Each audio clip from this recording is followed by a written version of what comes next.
bro, the stadium was packed. The mood was electrifying. You could just tell that the supporters actually believe that this team can turn around the fixture. You just said you're a big Arsenal fan. Yes. And I think I think I want to start there. All right. You're in a driving seat right now. Yes. And we're winning the league by January. Oh, wow. Before I even get to my question. We're winning the league by January. I'm not even people think in January, go back to this moment. Wow, and you can find the receipts. We're winning the league by January. Great game of football. It's in the wrong league. He doesn't have the character of a Cristiano Ronaldo or a Messi, does he? No, I don't think he does. And that might hinder him from being the best in the world. El Clasico serves a scorcher. And Orlando Pirates perform U-turn of the century in the CAF Champions League, but run out of gas as they approach the finish line. This is Black and White Boots.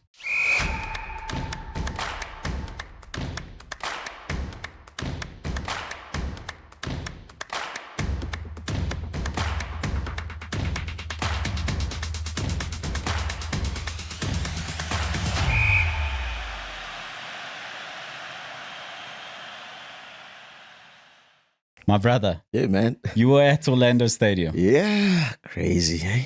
Man, it's so disappointing in a way. I think you can see it from the manager's comments after the game. Very proud of the boys to have come to that point and to lose on penalties. He has no criticisms, etc., etc. How was it at the stadium? I think first and foremost, I want to send a big shout out to Orlando Pirates fans, 3-0 down in DRC. I think many would have said, it's done, and not even bothered to go to the stadium. Bro, the stadium was packed. The mood was electrifying. You could just tell that the supporters actually believe that this team can turn around the fixture. It was insane. And coming to the game, I didn't enjoy the game. You can imagine a 90 minutes of low block. Coupled with, I don't want to call it dark arts, because dark arts, it's sort of acceptable in football, but it was just more of thuggish behavior from opponents. It was so embarrassing to watch what they were doing. Those guys came with the mentality of not playing football. They just wanted to disrupt Orlando Pirates from actually playing football, and to a degree, they managed to do that. It was sad to watch, honestly speaking. For African football, I think that was embarrassing, and CAF should actually do something about these things. So we didn't get to watch the first fixture. Yeah. Because it wasn't televised here locally. Yeah. So it's hard to say what happened there, and then in contrast, how Pirates performed at Orlando Stadium. So it's hard to think about, for example, the Orlando Pirates, the international break, the amount of intense minutes that a lot of Pirates players put in for Bafana. Now they seem to have recovered on home ground, put in a performance that turned the fixture around, was very nearly enough. Like I said, it's hard to say that's the reason, because we didn't get to watch that first leg of the fixture. But yeah, when your opponents are making it difficult for you like that, we're sounding like on a slot. Saying that it's the opponent's fault that we didn't win. But yeah, to fall at the last hurdle is so disappointing. What was the feeling like in the stadium at that point?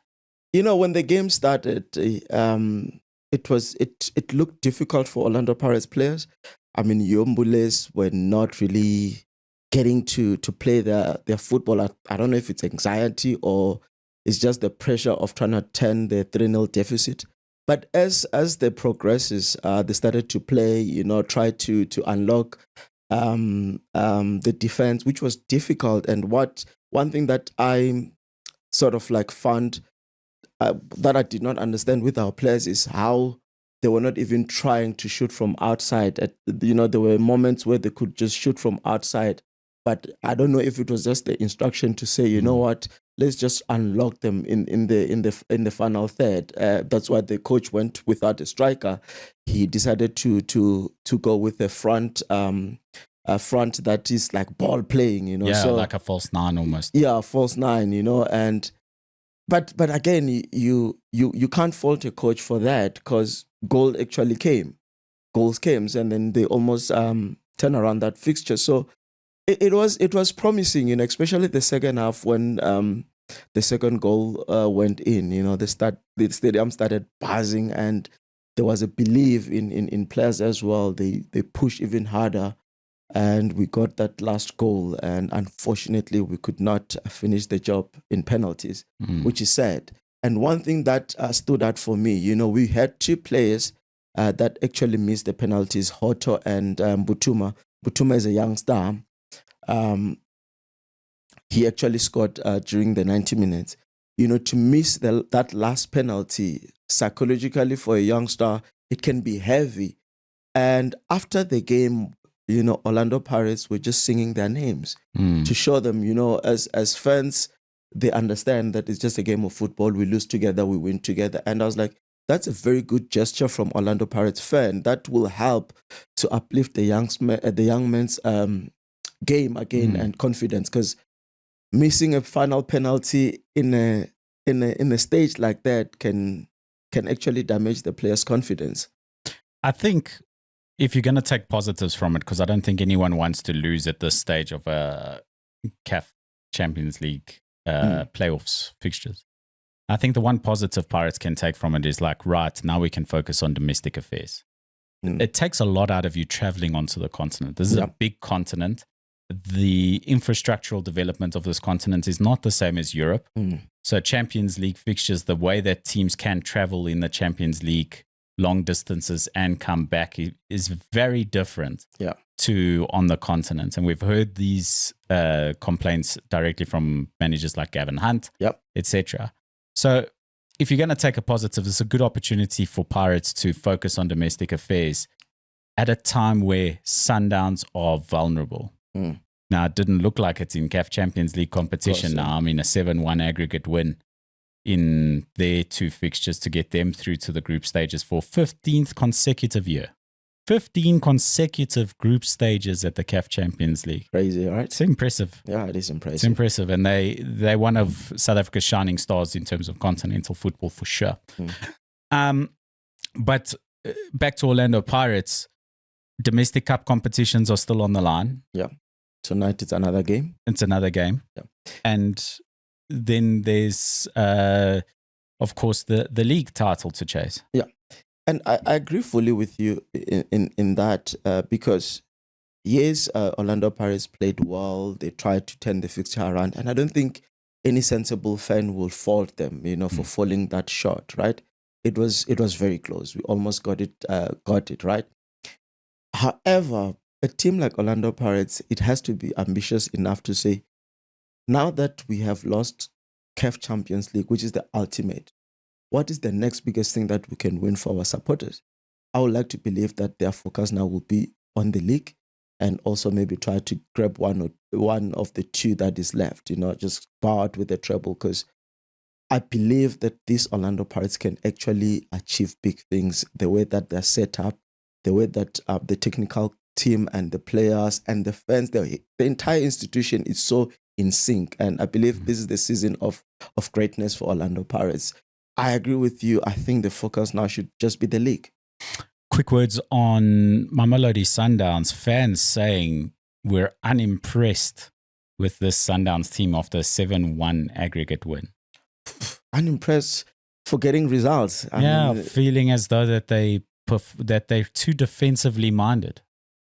These are the criticisms that, you know, managers of the past were ruthless and relentless. Yes. Sundowns are scoring goals. They're scoring goals, and unfortunately, Cardoso is a different manager, and it does not come from Mamelodi Sundowns system. You know, Pizzo had Rulani and Manqoba, who were part of his system. When he's gone, Rulani took over. When Rulani was gone, Manqoba took over. So the system was the same. Cardoso is a new manager. He's got his own philosophy. I think they only have to judge him on results. I think it's a bit unfair. And, you know, Sundowns will be more scrutinized than other teams because of the success of the past. Yeah. Look, for Sundowns, I think not doing well in the league, it's going to be a problem.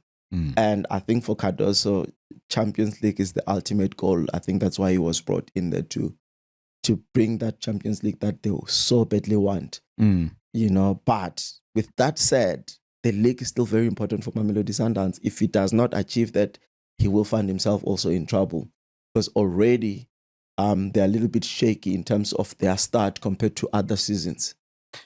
Let's move on. CAF Confederations Cup. Yeah. Weekend strolls for both Stellies and Chiefs. Yeah, we watched those fixtures and they walked over those games. That was a walkover.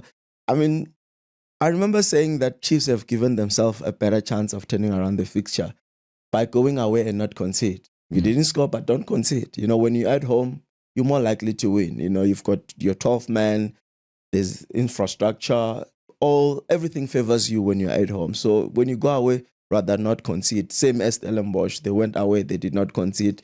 They came home and battered that team. You know, so...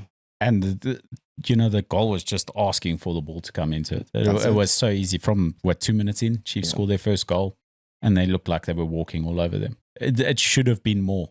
Yeah, it looked like an easy game. It looked like an easy game. I watched a bit of Kaizer Chiefs game, and I want to say this because I just saw something that is so different for Kaizer Chiefs compared to when they play at FNB. You know, if they can take more of their games to Dobsonville, they can turn around that stadium into a fortress. It was intimate. It felt intimidating as to FNB. A big empty FNB stadium. You know, no matter how. Yeah, you have to sell 60,000 tickets to be intimidated in FNB stadium. That's it. You know, so I think if they take some of their games to that Dobsonville stadium, which is bang in the middle of Dobsonville, supporters can walk in there. I think they can pull good numbers. But yeah, that was good for Kaizer Chiefs to actually win with 3 goals. You know, it just goes to show you that, you know, they started well and their form dwindled, but that result can actually bring them back. Unfortunately, there's not a 947 cycle challenge every weekend to force them to play in Dobsonville. Yeah, unfortunately, yeah. Stellies through to their first through to the Confederations Cup group stages again. Yeah. It's not their first, of course, yeah. But it's another opportunity to go through because they fell at the first hurdle last time out. Yeah. So it's their first opportunity to get out of the group stages. How do you see them doing? You know, it will depend on the league, how they fare in the league, right? Because at the moment they're sort of like struggling, you know, to manage both. I think it might be a bit challenging.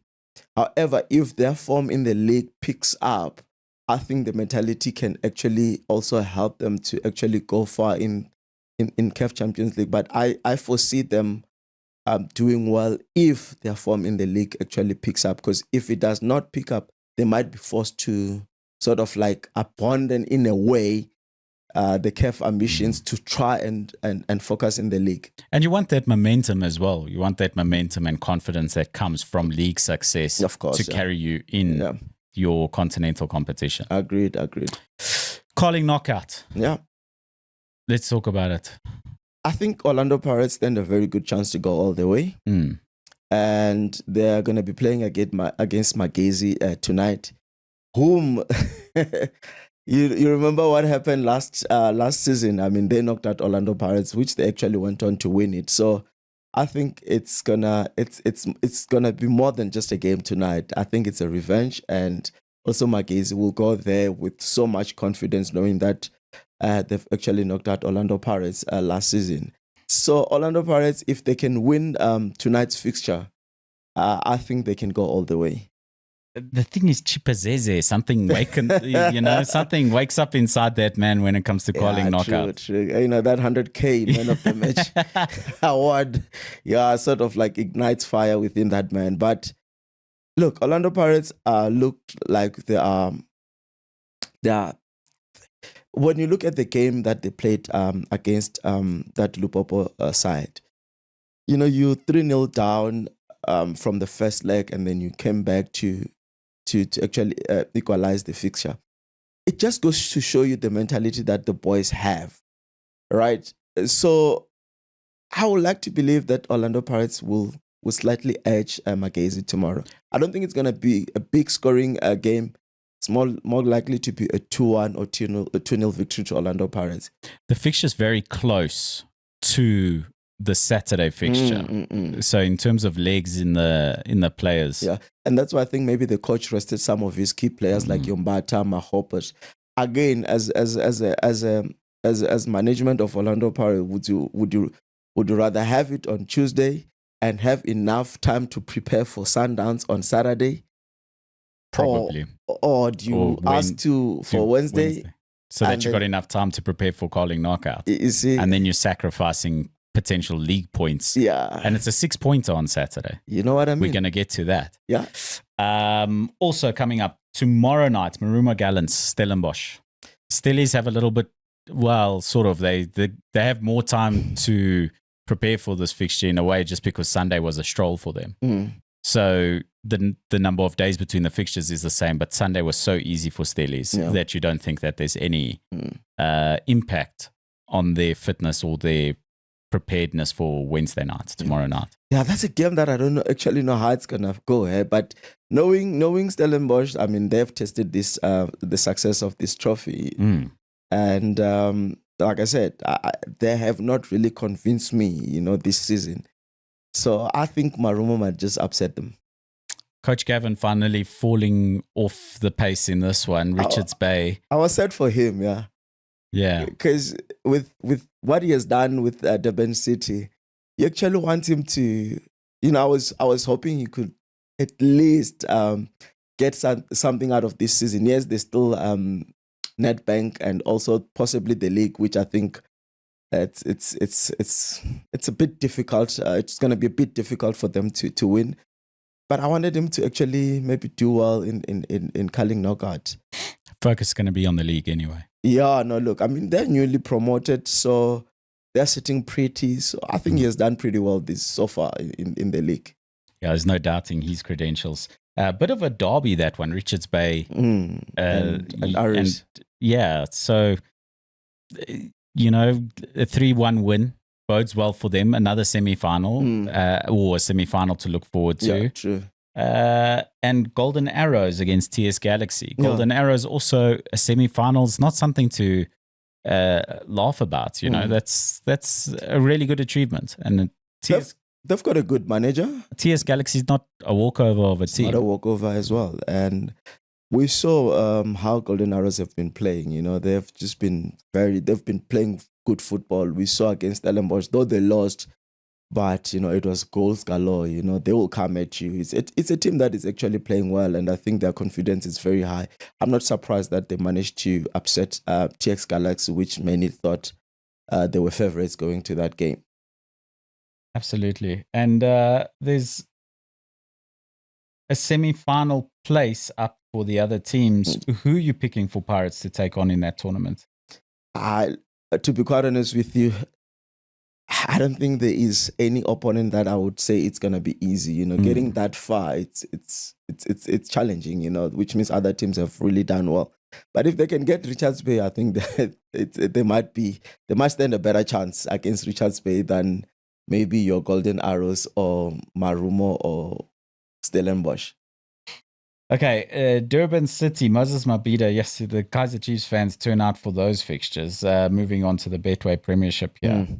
31st of October, Durban City hosting Kaizer Chiefs. Yeah, I think Kevin Hart would want to prove a point again. We're well aware of his views on how he was treated. I think every time when he plays Kaizer Chiefs, will want to prove a point. So Kaizer Chiefs might just find themselves in trouble there in Durban. But it's going to be a humdinger of a game because, like you said, supporters there, it's crazy. It's Friday night. It's Friday night, even Friday better. Night fixture, 7:30 Friday night. Siwulele, yeah, strugglers in a way. They haven't really been doing well. Yeah, no, they've been struggling. And they take on Skikunia United, who are flying. That's also Friday evening. Sundowns versus Pirates, Saturday, the 1st of November, 3:30. Is it Loftus or is it Loftus? Loftus. So it's changed back to Loftus because there was initially they've announced that it's a masterpiece. Yeah, that's a game that's gonna test Orlando Pirates. Because if we are being honest, have they really been tested this season? I think their biggest test is it's Mamelodi Sundowns. It's the biggest test every season. Yeah, it's the biggest test every season. And if you can take points away from Mamelodi Sundowns at Loftus, especially with that matches played difference between the two sides. Sundowns have played 2 games more than Pirates. And then if Pirates wins, they'll go level on points. And they will have a game in hand. And they'll actually still have 2 games. 2 games in hand. Yeah. So it's a big massive game for Orlando Pirates. But in saying that, if Sundowns are to win that fixture at home against Orlando Pirates, probably their closest opposition in the league going forward this season, if you look not just at the positions on the table right now, but if you look come the end of the season, who they expect to be competing with them most for that league title, it's going to be Pirates. They'll be 6 points clear of them with that 2-game deficit, but you'd rather have points than games. Yeah, you'd rather have points than games. So this is really a 6-pointer. It's a 6-pointer. And if Pirates can actually edge Mamelodi Sundowns on Saturday, they're going to be at an advantage if we are being honest. Because now Mamelodi Sundowns still have to go play CAF. And then Orlando Pirates can catch up on their games and actually maybe absolutely create a gap, which then puts pressure on Mamelodi Sundowns to actually win games on hand. So I think this is a do or die for Orlando Pirates. I think it might be a defining game as to how they actually, create that gap between them and Mamelodi Sundowns. If you don't lose this game, it's a good result. That's still a draw is a good result for Pirates on Saturday, a better result than it is for Sundowns. So an away draw for Pirates on Saturday is a good result. A win is a fantastic result. Yeah, a win is an exceptional result. I think they would want to win rather than drawing. I don't think Pirates ever go into a game thinking, hey, let's get a draw out of this. Yeah, I don't think so either. Not Orlando Pirates. No, not Orlando Pirates. And then elsewhere in the Betway Premiership, you can find those fixtures on psl.co.za on where to watch it and when. Right. Yeah. That wraps up our local football wrap-up. Let's head on over to the Premier League. Welcome to Black and White Boots for the Premier League section. I've just been substituted in for Marco. My name is Simmi, Areff, if you don't know. Big-time Arsenal fan. Could not afford to wear the T-shirt today, though. Lali, what do you want to talk about for the Premier League? You just said you're a big Arsenal fan. Yes. And I think I think I want to start there. All right. You're in a driving seat right now. Yes. We're winning the league by January. Oh, wow. Before I even get to my question. We're winning the league by January. I'm not even people think in January, go back to this moment. Wow, and you can find the receipts. We're winning the league by January. Why are you saying that? We're just not going to concede enough. We're not going to have any moments. And people can go on about set piece FC. Yeah. You're not creating an open play. Okay, that's fine. We've also conceded the least goals from open play. Look, I agree with you to an extent because... podcast over. Because I was saying to a friend that I think this season, it's actually Arsenal's best season to win this league. Because if you look at Liverpool, it's not going too well there. If you look at Manchester City... But the way you said it, I didn't like that. Because you're assuming that those teams, this is Arsenal's... If City's best team and Liverpool's best team... The reality of the matter is you take advantage of your oppositions. When you're... And that's the difference between... Would you say that Liverpool did that last season when they beat Arsenal? Yes, they did. Yeah. And City was nowhere and they capitalized. And that was Arsenal's biggest problem the past season, that Liverpool will lose points and then Arsenal will also go lose points. And now Arsenal actually are gaining points while their immediate rivals are losing points. That's why I say I firmly believe January, it's wrapped up. You reckon? I think you've been pushing it, but... I don't think Liverpool don't have a midfield where it protects their defense. So I think they're always going to leak goals. Okay. They will have times where they score 6, right? And the other team scores 1. Or they score 4 and the other team scores 2. They will. But then you'll get a Brentford scenario where they lose a goal early. They have to chase the game. They spend most of the game chasing it. and they lose a 3-2 or they lose 2-1. Yeah, and also another thing that is a positive for Arsenal, and I'm not massaging here, right? Is that Arsenal is getting all these 1-0s from teams that they usually struggle with. Against. So I don't know if you saw some of those stats. They lost. So Palace, West Ham. I can't remember some of the other teams that just played early on before that, but I'm just like Fulham. They drew those games or lost those games last season. Like they lost to West Ham. They lost to Villa. So all of those things add up in the end. I don't think that's why like losing to Liverpool, those big 6 games aren't the same. Like you could lose to them and still make it up somewhere in the league. Of course. It's losing to the Palaces. It's losing to the Fulhams. It's drawing to the Brentfords, etc. Yep. That's where you don't make it up. And that's why, like, to be honest, Liverpool had to score a cracker of a goal, a worldie of a free kick to beat Arsenal. No, look, I agree with you. But let's go to Liverpool. What do you think is going on there? No midfield, bad defense. I don't think Frimpong's a proper right back. I don't think they ever replaced Trent. You can't replace Trent. His creativity was just too good. He went to a Galactico team. And you know how Liverpool fans are, there's like, he's leaving the Galactico. Then on top of that, Kirk I don't know, he was so good at Bournemouth. He's Kirk ass right now. I know he scored, covers over the cracks, but that guy is horrendous. He looks like he has no confidence going forward. They got this is the year of the number 6s, by the way, right? So you'll see like Caicedo, Gravenberch, they'll all score a lot. Declan Rice will all score a lot. Yeah. It's just how the nature of the Premier League is going for the first couple of months, all the tactics the coaches are using. But I mean, Salah, ass right now. Yeah, he's not doing too well. But would you say that they invested in a wrong place? I don't think their front line was needed reinforcement. I don't think you could.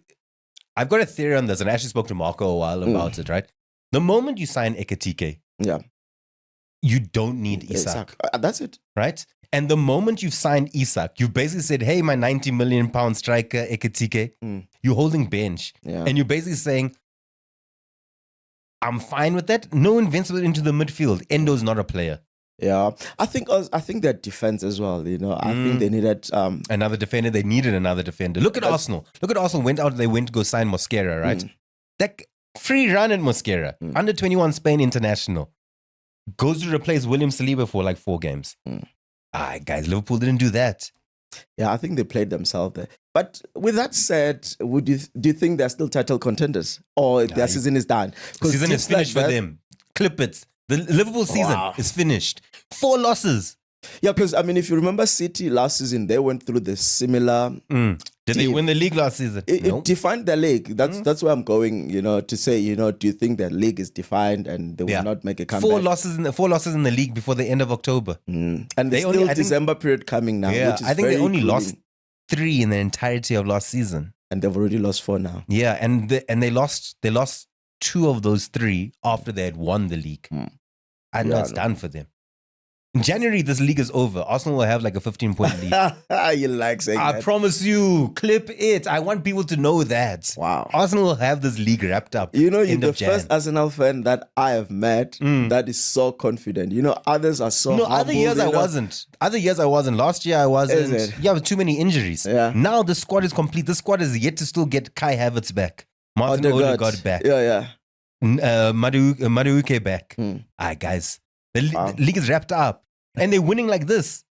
No, guys. This thing is finished for you guys. Also, Champions League semi-final again. If you make it through the semi-final to the final, we'll win it this year. Wow. We'll win. I don't think there's better team. Which one would you rather have if you were to pick between Champions League and the Premier League? I'll tell you why. Because we've never won it, right? Yeah, of course. And it's always like in banter, it's always the case with everyone. Yeah. But what happens? Because I want to know, just hypothetical situation, Lali. You tell me what happens, right? Yeah. In a world, in a season where Arsenal win Champions League, Premier League, FA Cup. What's your Monday morning looking like? I don't want to be in that world. So you don't want to be in 2026? Wow. You don't want to be in 2026. Guys, that world that's a possibility of that world. Yeah, I can't imagine that world, eh? Dog, you know how insufferable it'll be like when Manchester City did it. Yeah, no. Remember, now Man United fans, you couldn't find them. Yeah. So just out of curiosity, how long have you been a Manchester City fan? For 3 years or 4 years? I get a lot of that kind of question. I've been supporting City for a while. Yeah, you got the Kappa talk. I think from around 2007, 6, around that time. Yeah. Early days. The only other City fan I knew was my English teacher. He came from that part of Manchester. We didn't even know there was another team called Manchester City because we used to tell him, sorry, sir, Mr. Colbert, didn't you mean Manchester United? No, City. And a friend of mine can actually attest to this. You know, when I met him in 2010, he asked me the very same question. Who do you support? I said, no, I support Manchester City. I got another interesting Premier League question for you though, right? Yeah. Because now after these 9 games, you see, Bournemouth is second? Yeah. Sunderland is Isn't it Sunderland that is second? Bournemouth it's Bournemouth. Bournemouth went over them because they beat what's their faces' names? I can't remember, but I'm pretty sure they're sitting in second, right? Yeah. So you look at the current. How does your top 4 finish? Assume Arsenal win the league. I'm starting from second. Well, unless you think Arsenal don't win the league. No, I think Arsenal actually are gonna win the league. I think it's gonna be Arsenal, Manchester City, United. Manchester United. Yeah, Manchester United. What's the reason for that? I just think, I think they're starting to pick. And you think they'll have a better performance at the end of the season than Liverpool? Yeah, I think so. Look where they are. Look where they are. I mean, they're actually really... They're above Liverpool currently, right? Yeah, when Liverpool sort themselves out. Which might be next season. No, I don't think so. I mean, I don't think they win the league, but I think they definitely... Yeah, but it's so difficult right now, hey? It's a tactical thing. Can I tell you what they need to do? Put Salah on the bench. Yeah. Put Salah on the bench. Yeah, I think they should have allowed Salah to leave when he wanted to. I agree. But I think... Yeah, no, it's a difficult... So you got Arsenal first, second City, third United. No, not third. I think about fourth. Fourth. Then who's third? I think... Hey, looking at the teams there is not nice, huh? Tottenham, and then you're going to say Spurs. Spurs is there. Spurs finishing 6th, bro. Thomas Frank is an excellent coach. One thing for sure. Okay, let me play let me just eliminate, right? Yeah. Okay. Chelsea? No. Villa? No. Okay. Sunderland? They're up there. Top 4? No, I don't think so. I don't think they've got the legs to carry themselves all the way. No legs, yeah.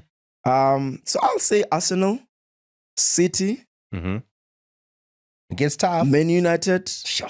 And Liverpool. It's a crazy claim that. I mean, I don't see United finishing above Liverpool. I would go Arsenal, City, Liverpool. It could be it's either Liverpool, City, Liverpool. Yeah. And then who's your fourth? Okay, you've got potential teams. It's Spurs and Sunderland so far. Villa is up there. Well, Crystal Palace. The thing is, I still think Chelsea are yet to click. I still think Chelsea are yet to click. The thing is with Chelsea, and I was saying, we were talking about this with Marco, you never know what to get. They blow hot and cold. I know. You lose 2-1 to Sunderland over the weekend. I mean, also for my fantasy Premier League team, the moment I take João Pedro out, he's going to score. Yeah, bro. Like, he's going to talk about fantasy. Haaland killed me this week. Yeah, he killed you. Crystal Palace isn't a bad shout. Crystal Palace, but not for fourth, though, Simmi. Yeah, it's just like, you saw how they played. I mean, they played on Thursday evening in the Europa League, right? And they look better in that cup competition than they did in the Premier League. But I think it's also because Glasner sets up for a cup competition. I don't know if they hit fourth. It's very good. That fourth spot is tough. If United get fourth, though, I'll let you know they'll be back. I think with United, and we were talking about this with Marco, and he can attest to that the Liverpool fixture was the one that they needed to turn their tide. And ever since that, if you look at the game that they played now over the weekend, there was a point where it was 3-2. And usually United will shiver and allow opposition to come back at them. But they continue to play. They're showing confidence, and their new signings are starting to click. I don't know. I just think there's something. Do you know who I feel for the most? There's a guy on TikTok that's been growing his hair. Oh, yeah, no. Yeah. The United Strand. United Strand. That's what they call him. And he's got one more game. Will it not be the most Manchester United thing ever to be 1-0 up? And then get into the 87th minute and lose 2-1. No, I think that guy's going to be cutting his hair. I don't think so, Chief. There's nothing. Let me tell you if there's one thing I do know now over the last couple of years.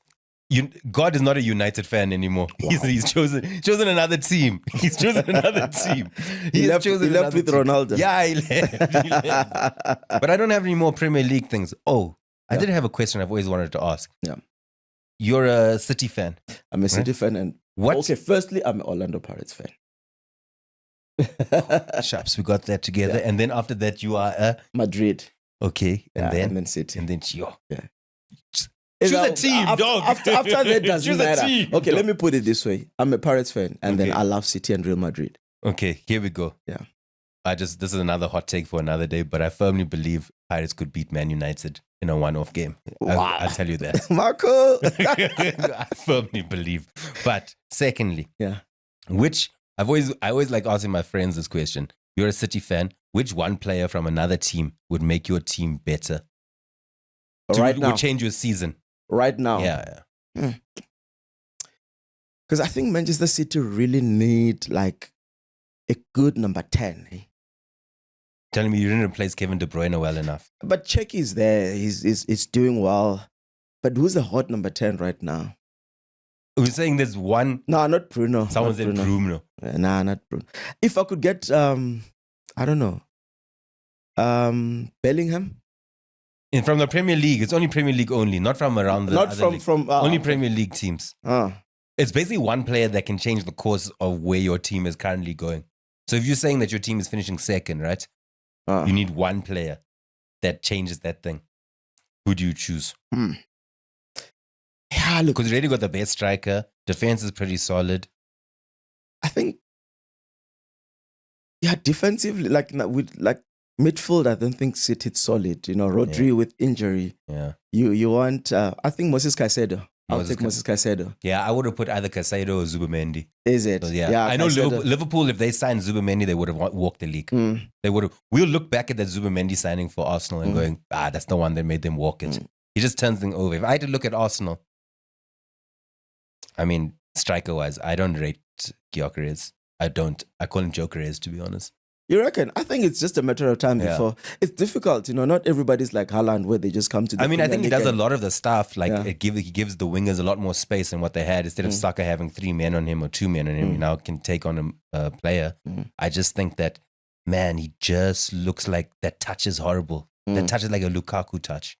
Yeah, look, I think it's just a matter of time before he clicks. You reckon? Yeah, I mean, he scored 2 goals in Champions League, didn't he? Yeah, he did. But I mean, like, did you see the one goal? It was. I mean, it doesn't matter. It's a goal is a goal, right? Yeah. But like, some of my mates are saying, like, this guy's scoring 20 goals, 15 assists in a season. If you get 15 goals in assists in a season, first season is always difficult. Like I was saying, not everybody's like a Haaland. You know, you look at Holland. Eventually had to be loaned out. Yeah. It's but difficult. Premier League is difficult. If I had to choose a striker for Arsenal from the Premier League. Yeah. So you think, in a way, you're saying Arsenal actually need a striker?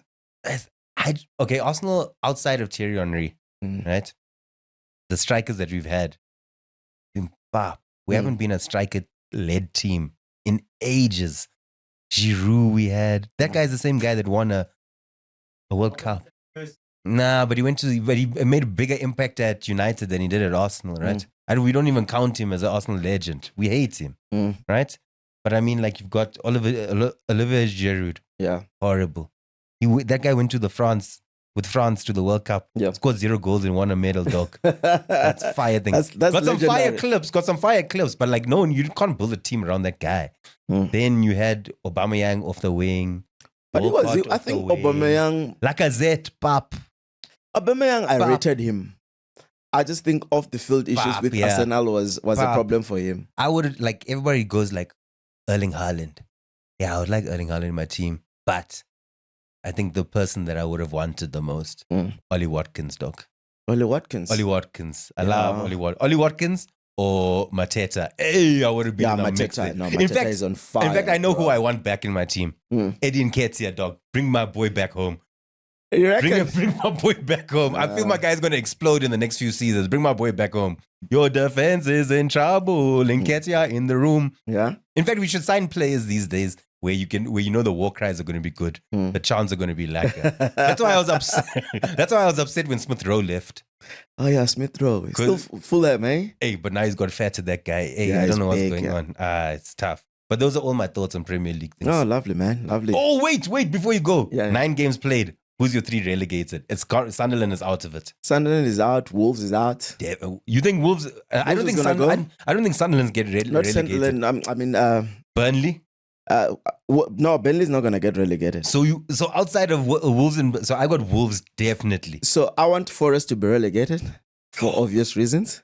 Why? What's the obvious reason? No, you don't treat managers the way. Dog. I think that's the best way to treat managers. Nah, bro. What are you talking about? Nah, not Nuno, bro. I've got soft spot for Nuno, bro.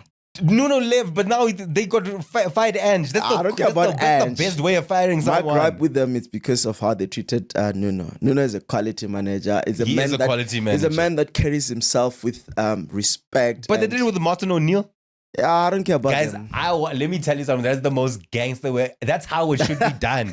Nothing is better than watching Supersport. Yeah. And then halfway is like, oh, we got breaking news. Yeah. And just been fired. 3 minutes ago, he's clapping to the fans. And it's anti-football. And then for that, I'm going to go with Forest to be relegated. Okay, you want Forest? That's fine. Wolves. Forest, Wolves. And I think, I don't want Leeds to get relegated.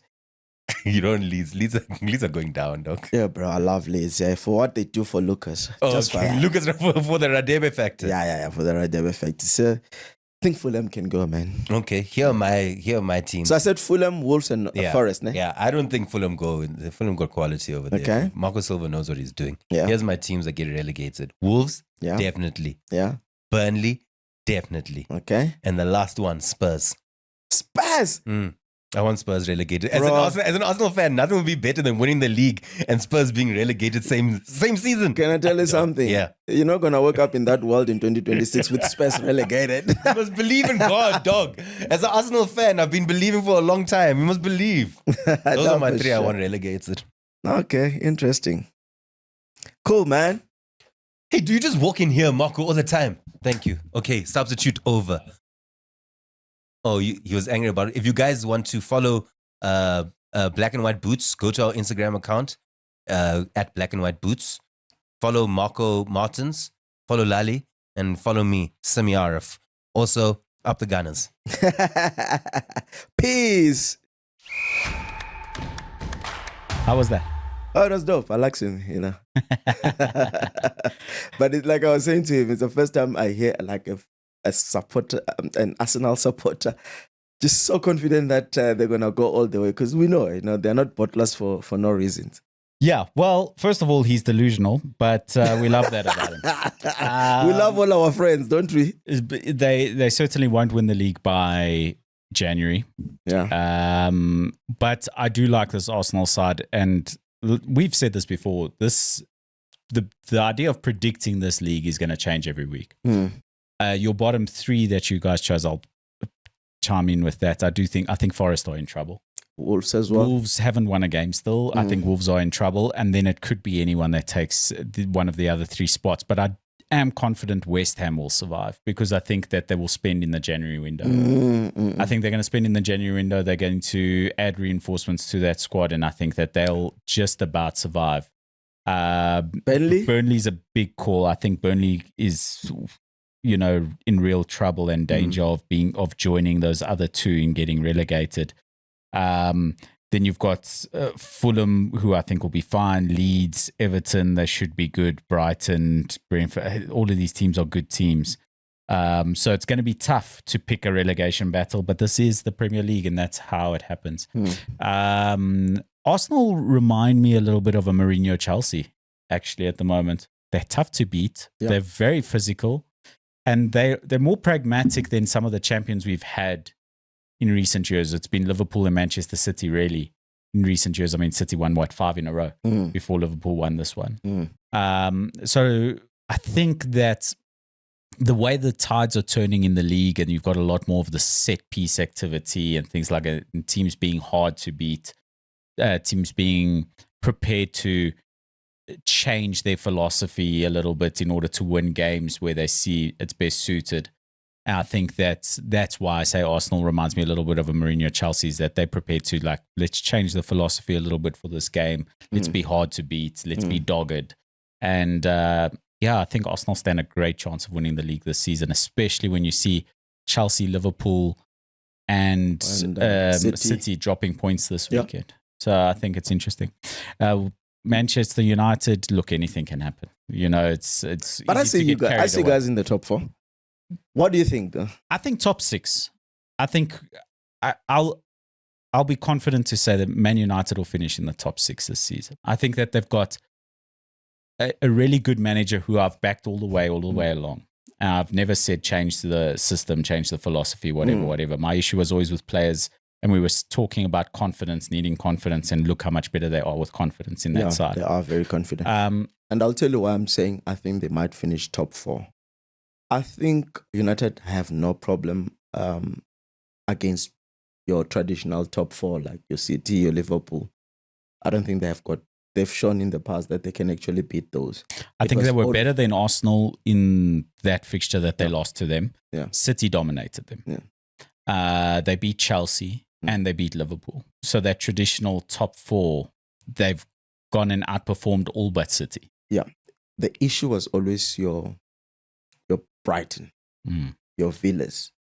And it does look like they've got a formula now. And if this form can continue, I can tell you now, I think United might, top 6, but I think they might just push it to top 4. It would be really good for them, and I think that will turn things around for the club and allow them to push on and try to become a successful team again. Try to become a dominant force in English football once again.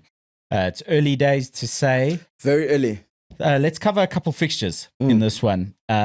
West Ham losing again. That 2-1 flatters them from Friday night because they got battered by Leeds, and it should have been more. And for Leeds, you always want to get points from guys that are below you. Absolutely. Which is the same as Burnley, and I hear you when you say that West Ham might just spend big in the January transfer, but how much damage would have been? I think they've got a good manager. I think they've got some good players. The only thing is, like, they look defeated. They look like players who aren't really trying. So I don't know what Nuno needs to do to turn that team around, but I do think that West Ham will turn things around, and I think that he's the sort of manager who's going to identify where he needs to strengthen. And I think West Ham's a club with good structure historically, and he's a guy with the. Yeah, and I think if he can help the team there that's going to do any sort of recruitment, if he can help them establish what sort of players they need to fix what areas in that team, I think that they can't have asked for anyone better to do that. Forest is another one that I said, like, it looks like they bang to go down, but Sean Dyche's a great manager. He's going to make them hard to beat. Yeah. And their next fixture is actually against Man United, which we're going to get to when we predict those fixtures. Chelsea, Sunderland. Oh, my goodness. Chelsea scored the first goal fairly early. Sunderland fight back, and it's 1-1.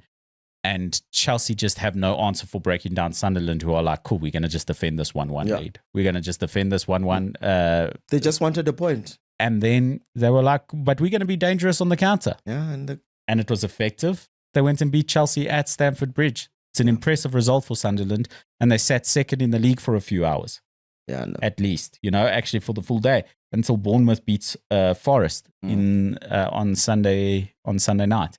So impressive from Sunderland, and they're flying high at the moment. If they continue in this, they could be safe by January. I'd call that one. But one of the newly promoted sides has to go down. I mean, this is going to be the first time that we see in many seasons that not all three of the teams that are promoted go down right away. Sunderland, Leeds that came back, and Burnley. Yeah, one of them have to go.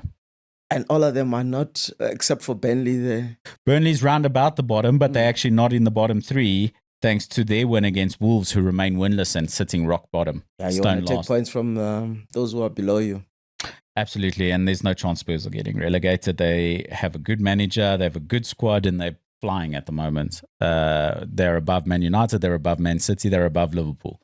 And the only team that they're really chasing in terms of traditional top six sides, Arsenal. Yeah. So they've got a good side, they'll be fine.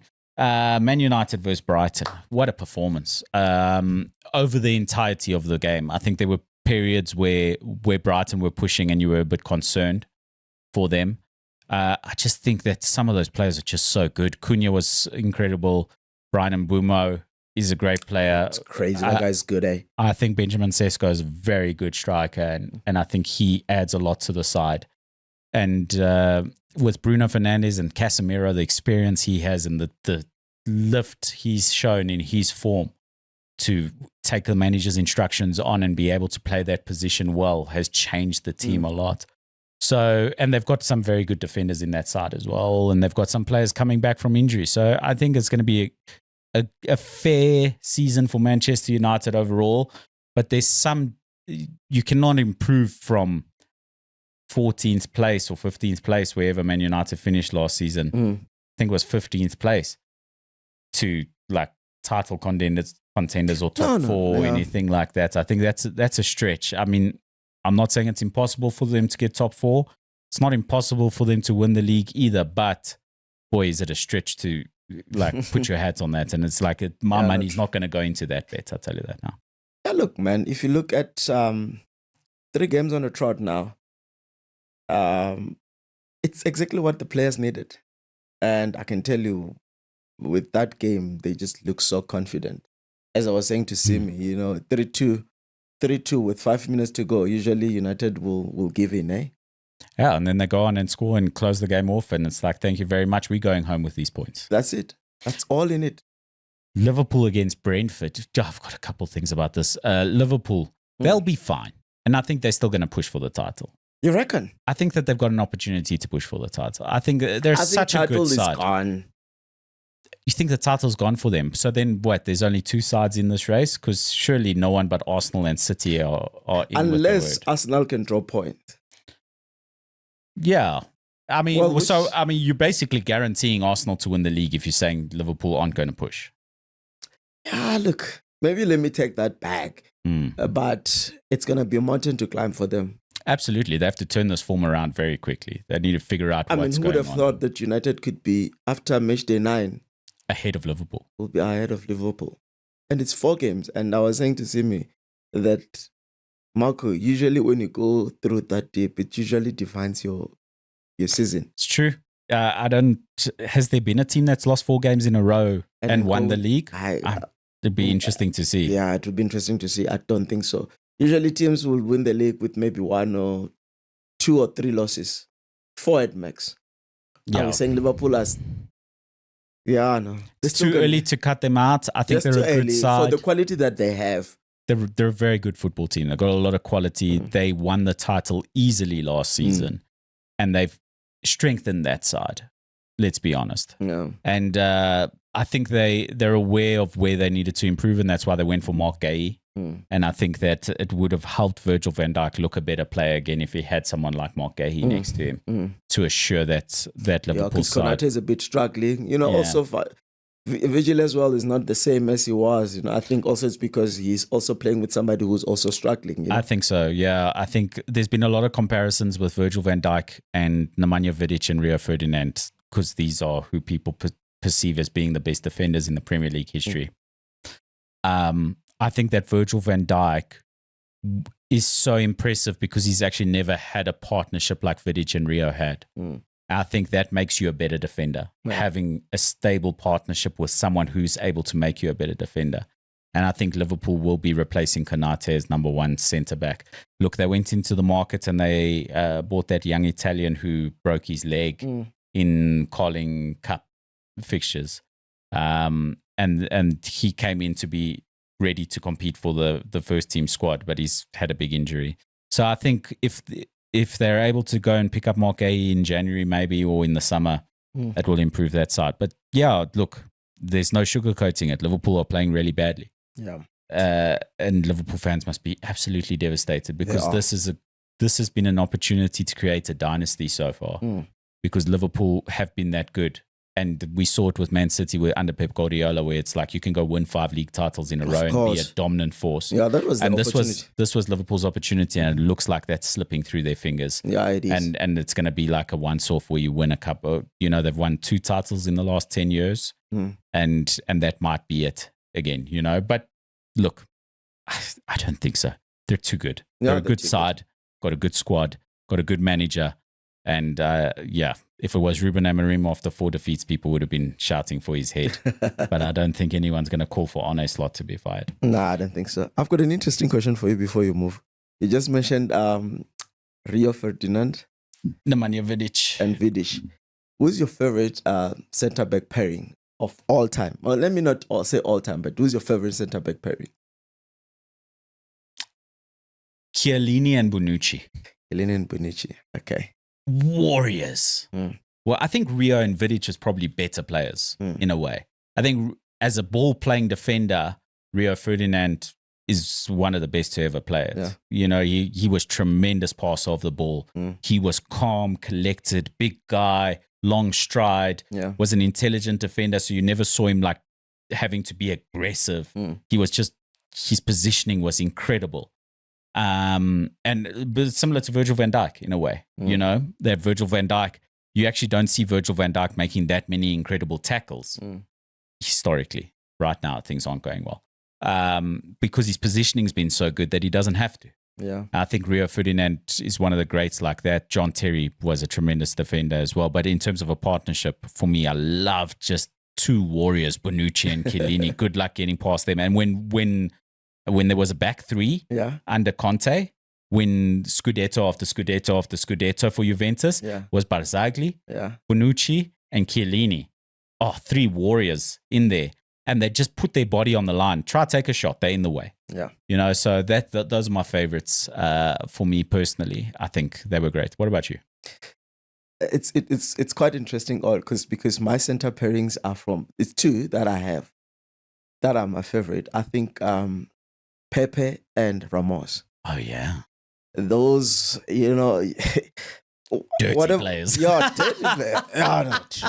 One thing will pass. It's either the ball or the... Yeah. It's either the ball or the player. You know? One will stay behind. One will stay behind. You know, but I think if there's players that put everything in the field are those 2.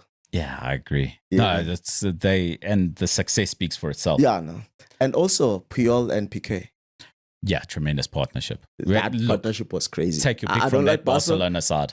But that partnership was, you couldn't penetrate that. Maybe they don't get the respect they deserve just because that Barcelona side was so good that you worry about Busquets, Xavi, and Iniesta. That there actually wasn't that much for Puyol and Piqué to do because Barcelona had 80% possession plus every fixture. Yeah. But they were tremendous players and they were a great partnership. Yeah. Moving on, you guys spoke about Arsenal at length. I'll leave it at that. I'll rather reserve my opinions. But we know they're not winning the league in January. How good Arsenal are, but not in January. But I'm confident they'll win the league, but not in January. Wow. Unai Emery, the season started so badly for him. And now they've gone and beat Man City at home. Matty Cash scoring the goal. Haaland's goal run ends. Yeah, bro. And I was saying, he just messed up my fantasy. Because I captained him, you know. But like I said last week, that I'm not yet convinced that City are actually really back. And you did say that. And yes, I wanted them to win, obviously. But they struggle to penetrate that low block. And usually City don't have a problem with that. You know? And I think it's just a transition of the new players trying to get into Pep's way of playing. You know, they were struggling. Yeah, I think there's so many key components to how City play. And I think that it was easier for Pep Guardiola when you had a Bernardo Silva in the form that he was, with a Phil Foden in the form that he was. Because those intricate one-touch, two-touch passes around defenders, that's the best way to beat a low block. You know, to unlock it, And right now they've got a team that's got a lot of pace to run in behind and things like that. And that the structure of the squad isn't the same. Is that Pep Guardiola's fault? No. Find a player who can play that Bernardo Silva. When Bernardo Silva and Phil Foden were in their prime, and a David Silva before that, etc. Find players that could do that. Find them in the market now. Not so easy, not so much, you know. And it's difficult. It's going to be difficult. It's going to be difficult with this squad to be as capable of beating a low block as they have been in the past.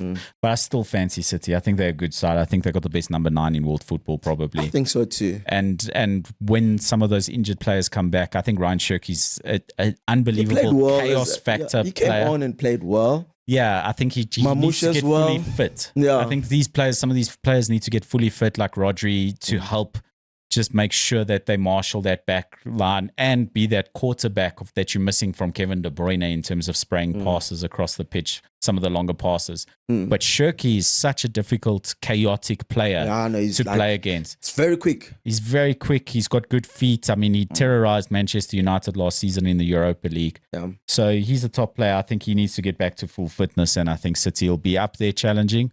Yeah, I have no doubt they'll still make the top 4. Yeah, that's what I'm saying. I think it's just a matter of time. I think the personnel that Pep has right now, I think they're still trying to get to his way of playing. And I think once that click, I will say that they could be like real title contenders. I mean, Nico O'Reilly, you can see that he's trying, and he's creative and all of that, but he's not at the level that a player like De Bruyne was, Of course. It's a bit difficult. Absolutely. Forest, Sean Dykes losing his first game against Bournemouth, who every year there's a surprise package there in the top 4, top 6 or whatever. Every year. Yeah. It's Newcastle's been a surprise package. I don't know how surprising Newcastle really is because they're a good side.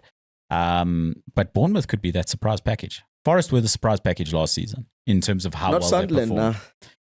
No. It's too soon. It's too soon. And they've bought too many players. I think it's great when things are going well for you. But when things turn, it's going to be difficult to stop that and come back. So I expect Sunderland to do well and overperform. Listen, top 10 is a huge overperformance for a newly promoted side in the Premier League. If they get a top 10, that's a huge overperformance, let alone a top 6. And I think Bournemouth could be that side. A good side. And also they've done it before. They've always been like a problem team to beat, Yeah, since Eddie Howe was there, so they're a good side and I expect them to do quite well. Wolves still without a win. Yeah, it's crazy. It's done, man. They're probably done. But yeah, we can. I think that they survived by the skin of their teeth thanks to Cunha's goals last season. Cunha left. Goals dried up. So they're a good side, man. They're a good side, but they're not. I don't think they're good enough to survive this league right now. Yeah, I don't think so. I'll say this right now. I do expect Wolves to go down. Yeah. I expect them right back up. Oh, yeah. I expect Wolves to be one of those sides that bounce right back up. And I think they've been in the Premier League for long enough now, because I think how you come back, it's all financial based. And I think it's a team that has been in the Premier League for a while now. Their finances should be good to be able to carry them in Championship and not lose many quality players. You know what I mean? And then for Spurs to have thumped Everton at Goodison Park, a place they haven't won in like 6 years or something. They haven't got a win at Goodison in a while. Oh, I'm still calling it Goodison. Of course, the stadium's changed. My apologies for that one.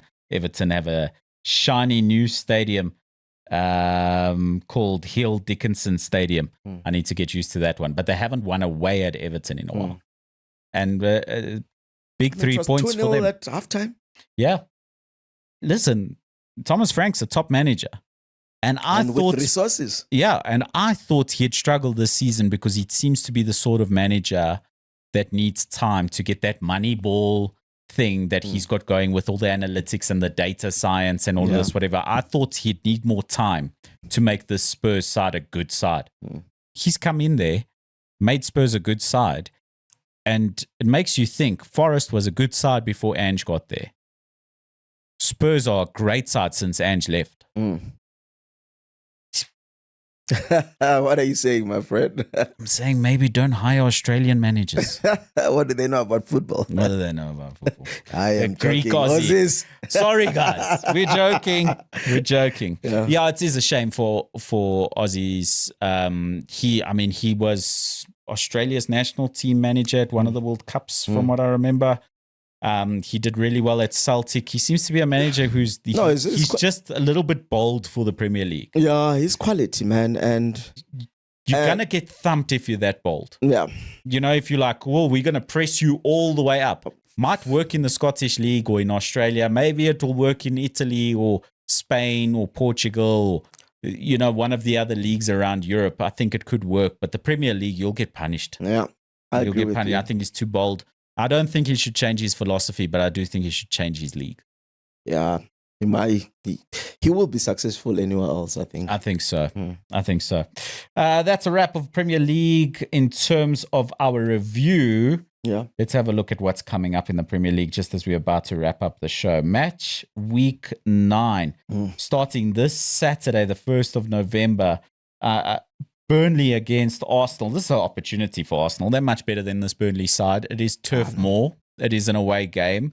But if you look at some of the lower position teams, they're going to be like, well, we're going to have a low block and we're going to try beat you on a set piece. Good luck beating Arsenal on a set piece. Yeah. You're going to have a low block, commit a foul, and be like, okay, cool, we're going to defend this. No, you're not. You're not.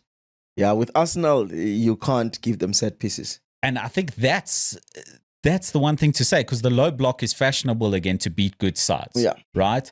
Is that Liverpool, most of their struggles have been like a team's like, well, we're going to just defend, and we'll hit you on the counter-attack, whatever. That has to be Burnley's philosophy against Arsenal. Arsenal's a much better side than them. But that low block gives away set pieces. And with Declan Rice in that side and Gabriel and William Saliba running in at headers, I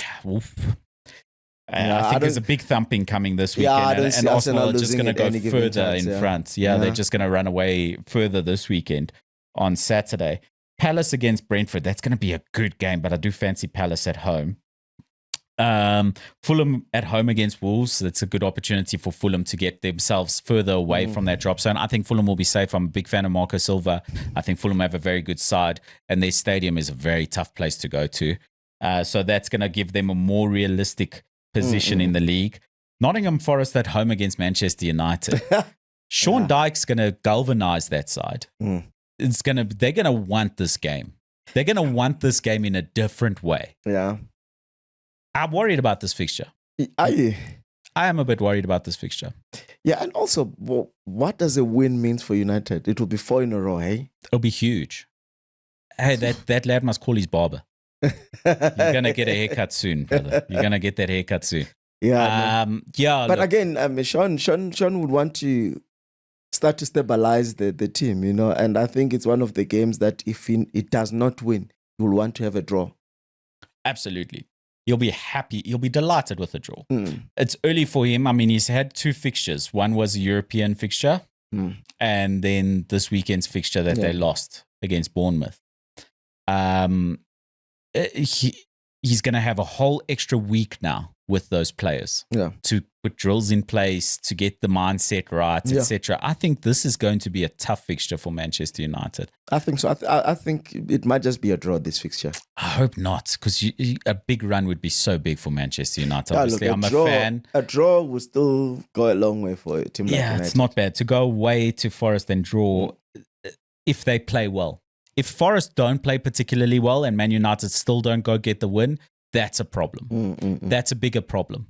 But look, with Mbeumo, Cunha, Sesko, and then even if you need to change things around and bring in a Mason Mount or something and let Cunha play at number 9 instead of Sesko, Man United have got some quality, especially up front. Yeah, and what I like is that your Cunhas and your Mbuemos are getting those goals. As new signings, you want to get going as quick as possible, and it seems like they're just now starting to click, That was a big problem for Man United, is that the number of games it went without those forward players getting goals. Højlund waited far too long for a goal drought, and then it killed the confidence, and when opportunities come, you don't take it. Sesko's not been a long time since he scored. He was scoring goals recently. Cunha and Mbeumo have been scoring goals. Mbeumo was on injury. Yes. He just came back from injury and then he's scoring. He's scoring goals. He's got, 5 goals and assists in the past 3 games or something crazy. It's really good numbers. So those are good ingredients, eh?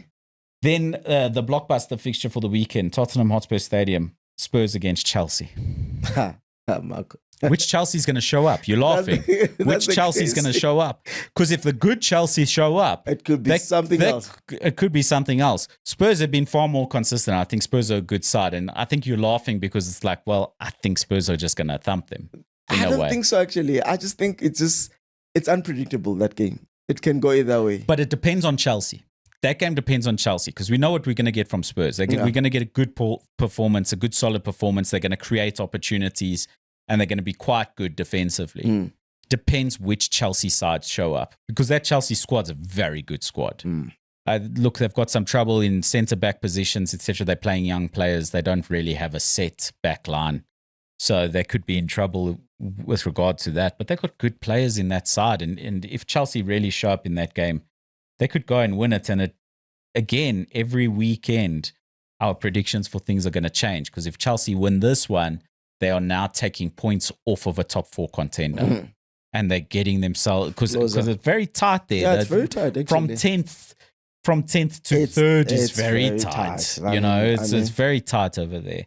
So that could turn things around. They're on 14, Chelsea on 14, and Spurs on 17. There you go.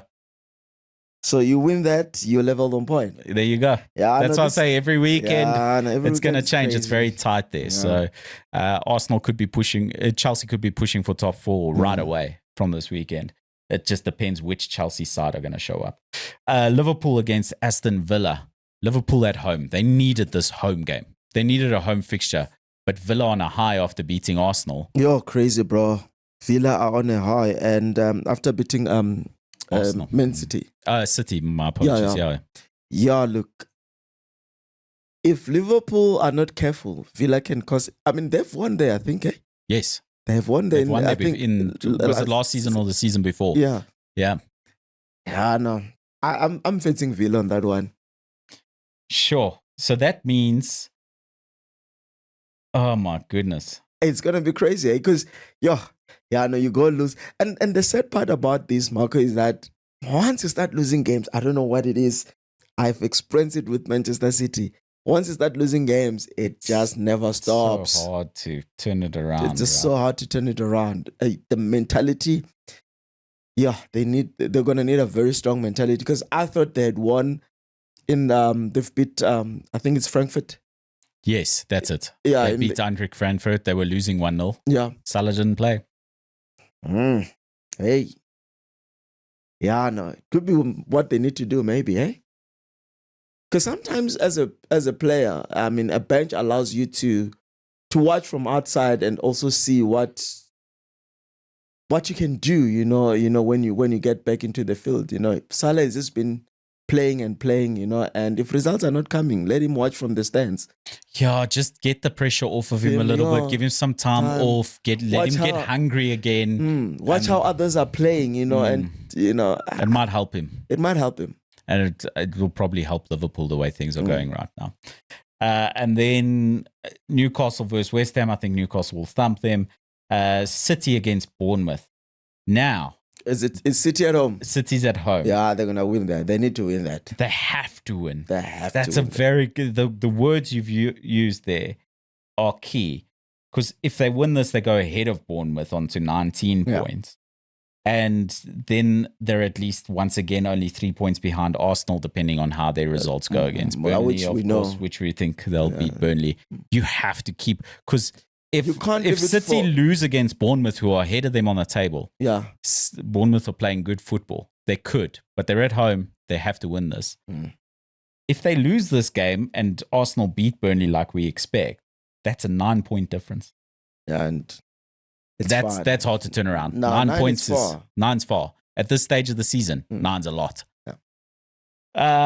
And then the last fixture for next week, Monday, the 3rd of November, Sunderland against Everton. We'll cover that as we come back, rather. Yeah. Anyway, that's a wrap of Premier League action. One thing to mention, El Clasico. Yeah. I have a good thought on this one. It's one of the greatest football matches in world football. Of course, Clasico. Number one football. In club level, they're number one. In club level, it's probably the number one fixture. It is number one. Football, right? Followed by United and Liverpool. Liverpool, probably. Yeah. It's in the wrong league. It's in the wrong league. Yeah. It's a quality football match.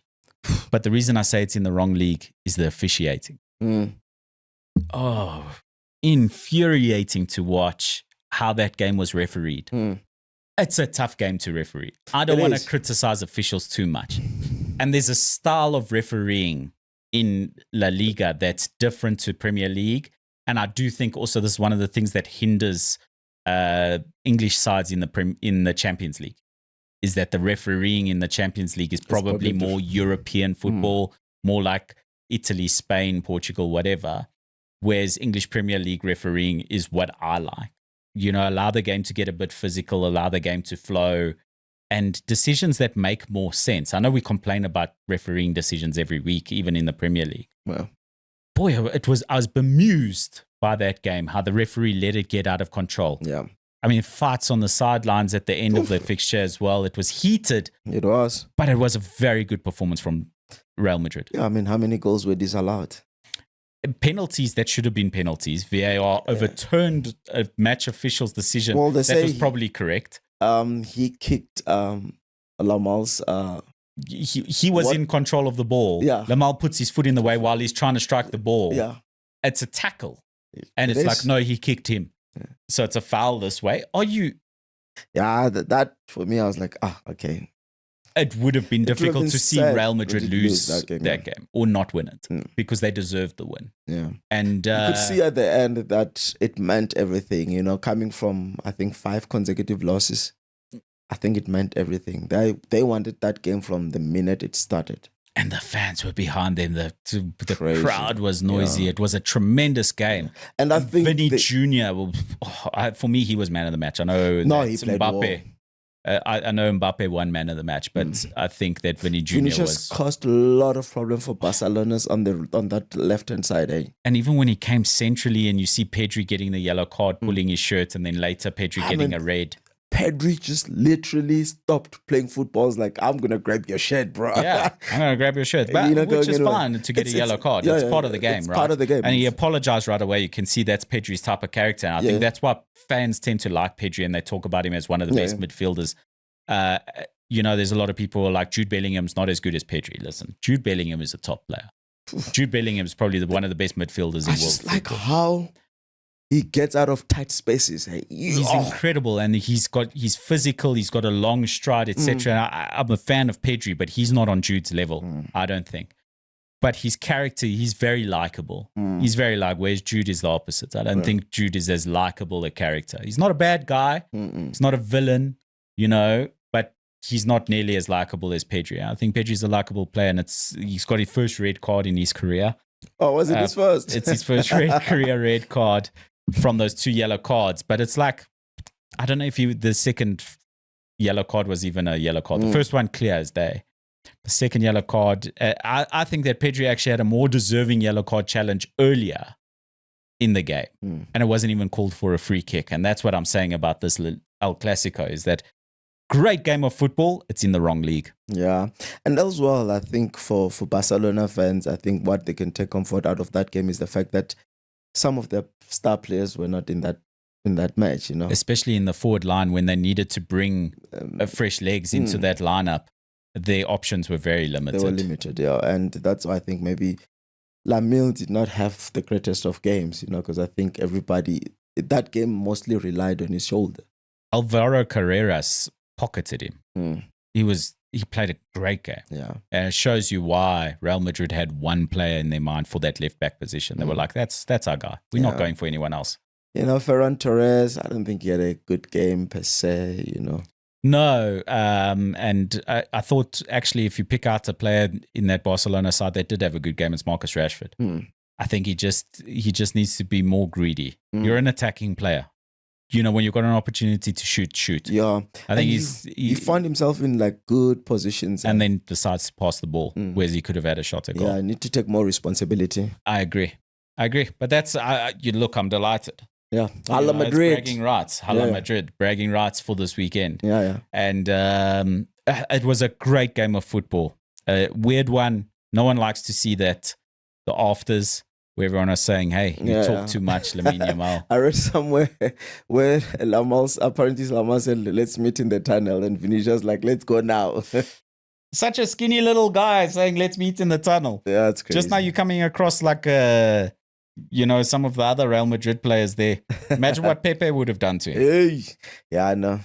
But I'd like. It was a great up. game of football. I have one question just before we wrap up. Yeah. Lamine Yamal, clearly one of the greatest talents in world football, especially at his age. He doesn't have the character of a Cristiano Ronaldo or a Messi, does he? No, I don't think he does. And that might hinder him from being the best in the world. If there's just so much pressure Concerned. on that. Yeah. He's a quality player, and I think he has been put in the pedestal a lot. And they just need to remove some of the... Just pull it out of his head a little bit. He needs someone who can get to him and say, hey, feet on the ground, shut up, delete your social media. Yeah, they've made him the greatest thing that has ever happened since Messi. And I think that has got a potential to hinder his success. Because, I mean, the stuff that you read about him, this, social media stuff that he says as well, I don't think he understands how bigger of shoes he has to fill in a player like Messi. I'm not saying he's going to replace Messi or he has to follow the same path, but I think he's got the potential to be that big star. And what I saw the top 10 highest paid players in world football. He's on that list. At that age? It's a problem. Yeah. Because, it's Messi and Ronaldo and Benzema on the top of the list, way ahead of everyone. Then you've got Mbappe and Jude also on that list. But for him to be on that list at that age, I worry about him. And it would be sad to see his potential disappear because of his character. Yeah. Yeah, no, I think he's a bit all over. As to compare to the two that you mentioned who have managed to manage their social life and their professional life so incredible. I mean, the longevity that those two have. Yeah, and it's like you just know Cristiano Ronaldo was a player who maybe had an attitude problem on the pitch, like complaining for decisions, throwing his hands around, etc. But that was just passion. Yeah. He was in that training ground before everyone and he left after everybody, and that's why he was the best in the world. And Messi, you never... one of the most famous players in the world. Do you know anything about Lionel Messi? Nothing. It's quiet. I know just about football. Just about football. That's all. That's all. That's all. None he of does. the trouble. No that's trouble beyond the scenes. It's going to be difficult for that guy to reach the levels of those two. I agree. And I think that's his only hindrance because in terms of talent, he's got all of it. It's brilliant. Anyway, we are well over time. I'm Marco Martins. I'm Musuphi. Thank you so much for joining us once again. This is Black and White Boots. Danko.